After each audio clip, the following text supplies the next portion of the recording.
Hello everyone, my name's Luke Acree. Welcome to Above the Noise. Guys, we're going through this series on cold calling, and today I want to talk about this topic of how many times should you follow up with your prospect? How many times should you call them? This is the million-dollar question in sales. We all want to know, should we let the lead go? Should we continue to follow up? And what I tell my sales reps, a lot of people don't like my answer, but I tell them at the end of the day, guys, you call as many times as it takes to get that order. Because the reality is, when I look at top producers, they have this character trait, this attribute of persistence. They keep going. When the average sales rep gives up, they go again and again and again. And there's a great study done by InsideSales.com. If you don't know them, check them out. They have unbelievable resources. But they partnered with MIT, and they showed us that the average sales rep, guys, is following up 1.3 times with their leads. But in that same study, they showed that if you call a minimum of 6 times, your chances of reaching that prospect and getting them on the phone goes up to 90%. Think about that. The average sales rep, maybe you, are following up with your leads 1.3 times. But if you just enhance that to a minimum of 6 times, you have increased your chances to get your prospect on the phone to 90%.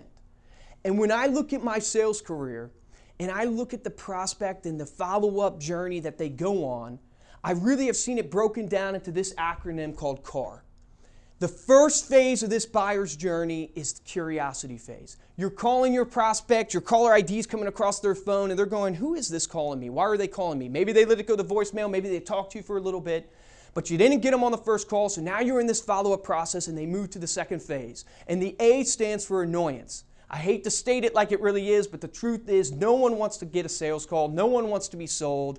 So they get a little annoyed with these calls. And this is where the average salesperson gives up. This is what Inside Sales is referring to, the 1.3 times. The average salesperson gives up because they sense this annoyance and they don't want to be intrusive and they don't believe enough in the value of the product, so they give up. But a top producer, they keep going and they enter into the third phase. And guess what? It doesn't get easier, it gets harder.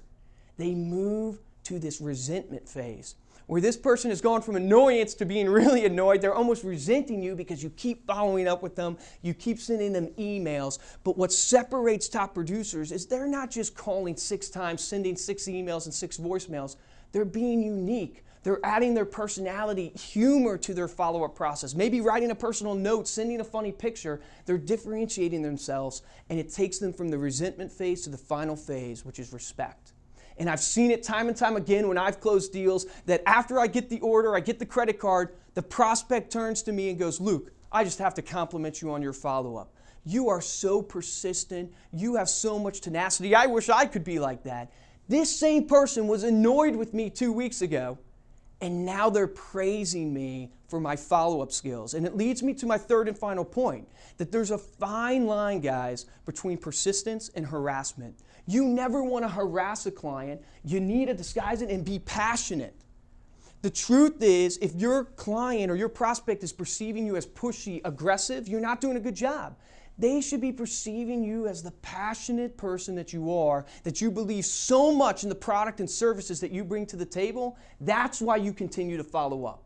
That's why you can make it through this journey of curiosity to annoyance, not give up at annoyance, go to resentment. And when they're slamming doors in your face or they're hanging up on you, you continue to follow up because at the end of the day, you believe that what you have and what you bring to the table will change their business and their life forever. And that's what's going to make the difference in this buyer's journey for you and lead them to the final phase, which is the respect phase, and ultimately giving you the order. So guys, don't be average. Don't follow up 1.3 times. Follow up a minimum of 6 times. Take action on this today.